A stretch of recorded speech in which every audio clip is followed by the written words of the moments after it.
voltar a falar então do Coxa.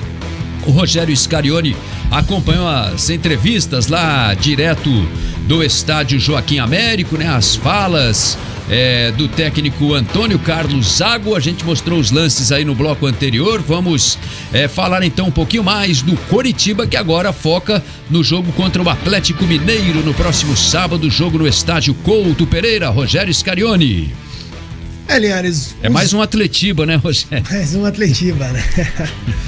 E o Zago, que chegou ontem à noite ao seu 5º jogo frente ao comando técnico do Coritiba, treinador que vem buscando implantar a sua filosofia de jogo, e ele até falou que a equipe, na visão dele, tem começado a entender um pouco melhor ali o que ele pede aos atletas. Tanto é que até fez alguns elogios na parte tática ao time na noite de ontem, na Arena da Baixada.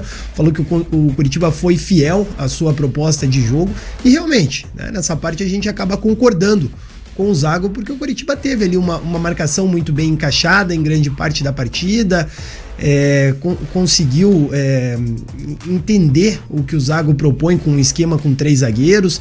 Também a parte do ataque funcionou de uma forma que vai de encontro ali ao que o Zago tem pedido, principalmente com o Zé Roberto, que tem se movimentado bastante, mas principalmente tem conseguido segurar a bola no ataque. Talvez tenha faltado exatamente essa característica do Zago do ataque ali, um jogador que prendesse a bola no final, um jogador que conseguisse segurar a bola no ataque e não dado tanto espaço para o Atlético Paranaense.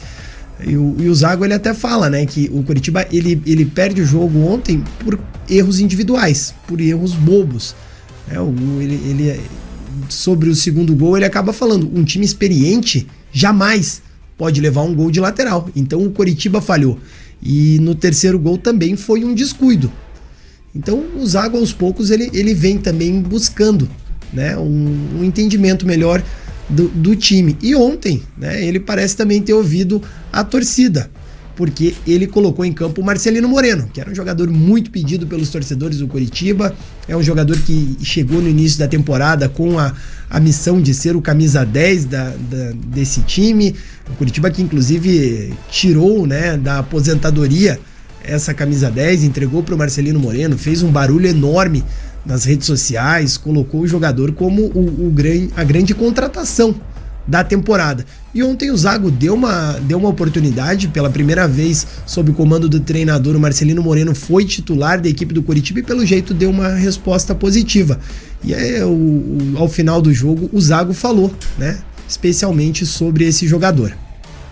Bom, do Marcelino, o primeiro dia que eu cheguei aqui, eu já conversei com ele, né? Porque eu praticamente fui estrangeiro por 15 anos.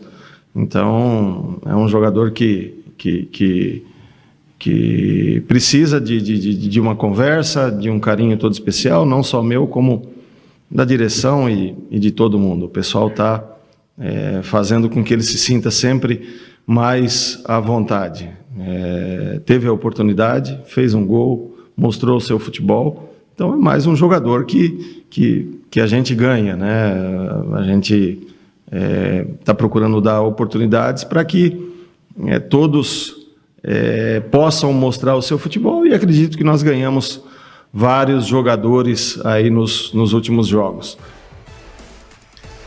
O Zago, que tem buscado a formação ideal do Coritiba, né? Não conseguiu ainda aquilo que lhe agradasse. Tanto é que para a partida de ontem o Zago mexeu 4 vezes na equipe, né? Ele colocou o Chancellor, também teve a entrada do Jamerson, o Marcelino Moreno foi uma das novidades na equipe. Então o Zago vem mexendo bastante nesse time. Outra mudança foi a entrada do lateral direito Marcos Vinícius. E ele vem procurado isso. O Coritiba, que ainda não venceu com o Zago, são 5 vitórias, 2 empates, 3 derrotas, e ele vem procurando isso. E nas últimas 4 partidas, o Coritiba saiu na frente do placar em 3. Em 3 delas. E 2 vezes o Coritiba sofreu empate. Ontem na Arena da Baixada não só sofreu o empate, como também a virada do Atlético Paranaense. E nós perguntamos exatamente sobre isso. O que tem acontecido com esse time do Coritiba que não consegue sustentar o placar? se foi por acaso a questão psicológica que tem impedido o Coritiba de conseguir essa primeira vitória, e o Zago falou também sobre isso. Não, eu acredito que hoje não foi um fator psicológico, no jogo passado também, até porque fizemos uma boa apresentação, né? A mudança de treinador faz com que os jogadores tenham que se adaptar a uma outra metodologia, a uma outra maneira de jogar, né? Eu procuro sempre dar intensidade no time, seja na fase defensiva, seja na fase ofensiva, e quando a gente está espremendo um ou outro jogador, a gente acaba sempre sentindo uma lesão. E como aconteceu no jogo de hoje, nós saímos de campo aí com mais 3, 4 jogadores que estavam com cãibra. Então é um lado que a gente está procurando dar toda a atenção possível para não treinar muito, mas e ao mesmo tempo cuidar dos jogadores, e também não dar o mínimo possível, né, em relação aos treinamentos, para que a gente possa suportar os jogos, né? Essa é a nossa situação, nós temos que trabalhar com isso também, e só o tempo vai fazer com que os jogadores, né, melhorem fisicamente também, e que a gente possa ter uma outra cara da equipe. O Coritiba que agora volta suas atenções para a partida contra o Atlético Mineiro. E o Zago também falou sobre a importância do apoio do torcedor. Não adianta falar, pô, saiu fulano, a gente tem que ir atrás. Cara, não tem como ir atrás de ninguém agora, esquece. Né? Se for fazer algumas contratações, é só em julho. Então a gente tem que tirar isso da mente do torcedor. Né? É o grupo que nós temos, é o grupo que o torcedor tem que apoiar, é o grupo que o torcedor tem que confiar para que a gente possa somar o maior número de pontos aí possíveis para sair dessa situação delicada que nós atravessamos. Tá aí, palavras do técnico Antônio Carlos Zago, que também já deixou um recado, né? Ali, pela minha leitura, ele acabou também comentando um pouco sobre o caso do Aleph Manga, que provavelmente não jogue mais pela equipe do Coritiba, né? Está atualmente com o seu contrato suspenso, mas a diretoria do Coritiba ainda estuda uma rescisão contratual com o jogador, e o Zago já avisou, não adianta o torcedor neste momento pedir por reforços, porque a janela do meio do ano só abre em julho, então nesse momento o Coritiba não vai poder contratar ninguém.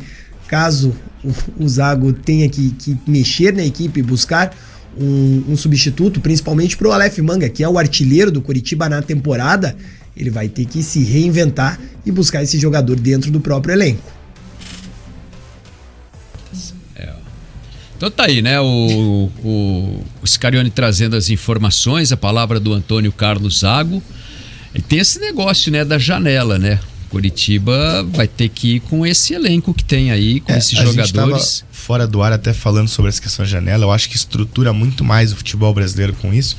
Acho que talvez tenham errado na data de encerramento da primeira janela, porque esse ano inclusive tiveram que postergar um pouco o encerramento da janela porque os estaduais não tinham acabado, né? Então, porque infelizmente a CBF é uma várzea, né?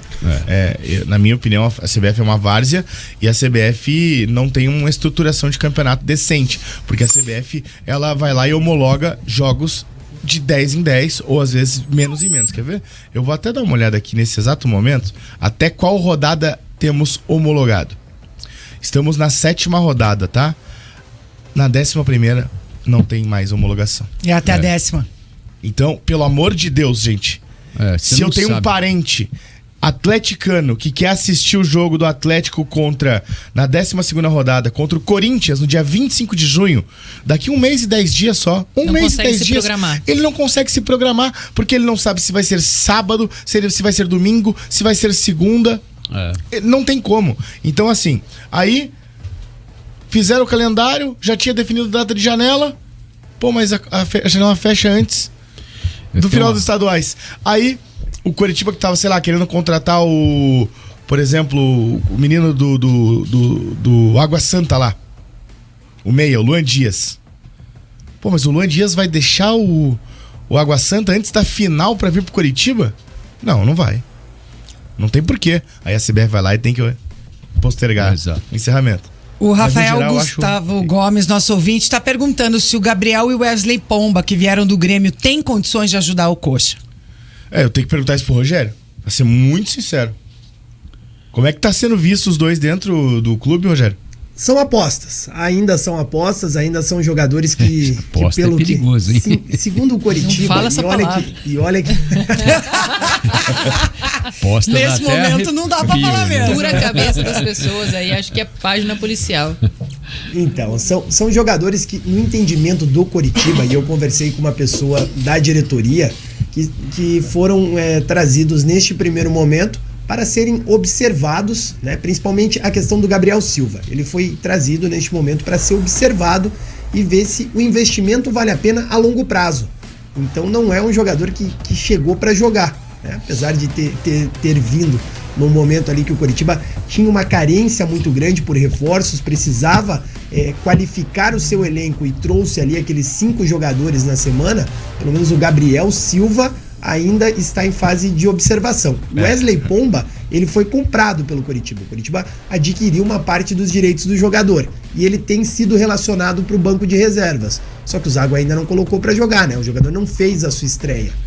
Assim, o Wesley eu entendo, porque ainda precisa de um período de adaptação e o Coritiba comprou o jogador. Ou seja, tem mais tempo para utilizar o atleta, né? É um ativo do clube, tem Agora, 4 anos de contrato. Então, agora o Gabriel, ele veio emprestado. Até final do ano. O Coxa gastou dinheiro com o empréstimo do atleta. Não vai usar. E o cara não é nem relacionado. Sabe? Então, qual que é o sentido? Pô, eu fiz essa crítica no ano passado.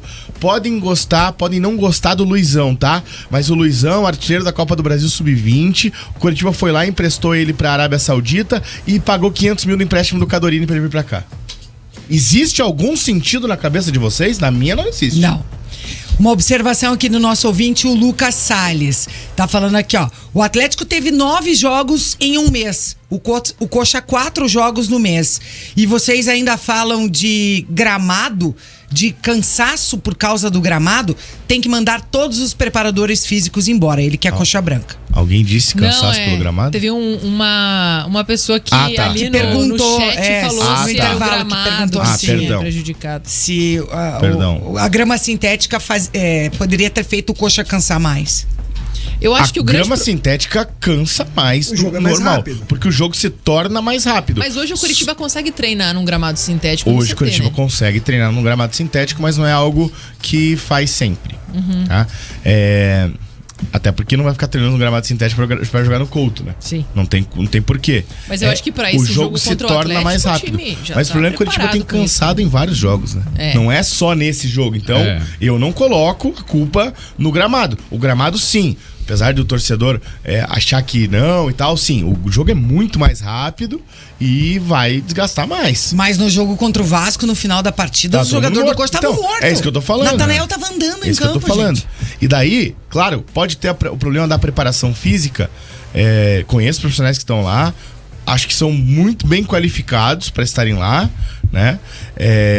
Só que o problema é que eu acho que muitas vezes pode acontecer também a questão do jogador, como eu tinha falado, que eu acho que o jogador às vezes não tá dando 100% no treino, vai chegar no jogo e ele vai estar morto. Porque daí ele vai entrar no espírito Não tá competitivo. conseguindo equilibrar, e daí né? ele vai querer dar 110%. E é por isso que muitas vezes ocorrem lesões musculares. Porque o cara treina numa rotação. Quando ele vai jogar numa rotação maior, é difícil. E o Coritiba ainda teve o azar, né? Porque eu acho que o grande problema do Coritiba hoje é a defesa. Tem uma das defesas mais vazadas do Brasileirão, só atrás do América. 14 gols sofridos. Porque, assim, os principais jogadores que talvez pudessem, né, dar uma sobrevida à zaga do Coritiba, que é mais envelhecida, que são jogadores mais lentos, né? Acabaram se machucando, né? O Kusevich, que tava indo bem. Aí Thiago. ele tentou o Thiago Thiago. entrou bem, Machucou também. Então ele tá sem opções dentro do esquema que ele montou, que ele precisa de 3 zagueiros. É por isso que eu acho que é muito difícil ele continuar utilizando, mas a insistência parece que vai continuar. Porque, já deu pra ver que não tem 3 zagueiros tão qualificados pra jogar nesse ele esquema. Improvisou o Vitor Luiz, né? No Sim, momento e foi aí, bem. Foi bem. E aí poderia eu te ter colocado pergunto, o Vitor Ontem ele Luiz abriu já, mão né? do jogador. Por que Eu ele não falei colocou isso. e daí ele colocou mais uma balsa dentro da zaga? O Coritiba tá com 3 Mas balsas na Luiz, defesa. até por ser um Porque o lateral, Henrique nunca foi tão rápido, o Bruno Vieira nunca foi tão rápido. Lento. O Chancellor, ele tem Uma mais defesa essa força física Contra para caras auxiliar o como- Coritiba na Exatamente, defesa. exatamente. E pra correr contra caras como o Vitor Roque, que tem Explosão 18 pura. anos, né? Que é Voando. velocidade Eu vi até, pura, eu o vi Eric até e tal. torcedor reclamando ontem. Pô, o Henrique tá perdendo na cabeça pro Vitor Roque. Falei, gente, calma aí.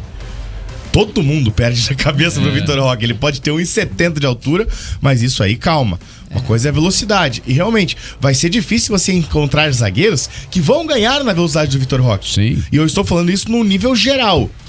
Os zagueiros geralmente são mais lentos do que os atacantes. Isso é uma coisa básica. E outra coisa, né? O Vitor Roque, quando ele O problema é o lançado... lateral direito ser tão lento quanto ele foi naquele lance contra o Fernando. E tem uma coisa, o zagueiro joga de frente, o atacante joga aqui. Quando ele é lançado, ele já tá na direção do movimento. O zagueiro tem que se virar, dar o arranque e tentar acompanhar. Então, Exatamente. Tem tudo isso, né? Talvez tenha passado pela cabeça dele pelo Henrique ser um jogador mais experiente, né? E ter essa liderança, digamos, dentro de campo, ser o capitão ali. E tá jogando num clássico, talvez trazer um pouco de tranquilidade pro elenco. Mas eu acho que mesmo assim, em relação a questões técnicas, de velocidade, o Vitor Luiz, que já tinha se adaptado muito bem à função ali, poderia ter contribuído nesse sentido, de tentar segurar mais o ataque do Atlético.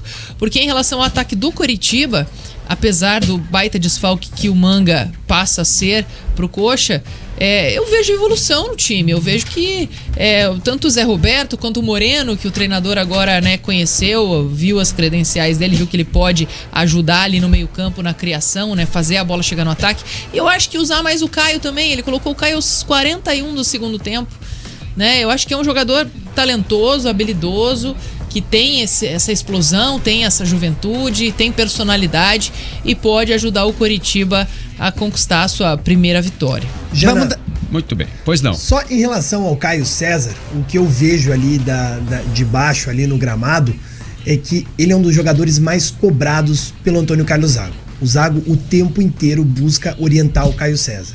E ele pede muito pro Caio recompor na marcação e soltar a bola de forma mais rápida. Então, eu não sei, mas eu tenho essa impressão de que o Caio hoje está no banco por um recado do Zago.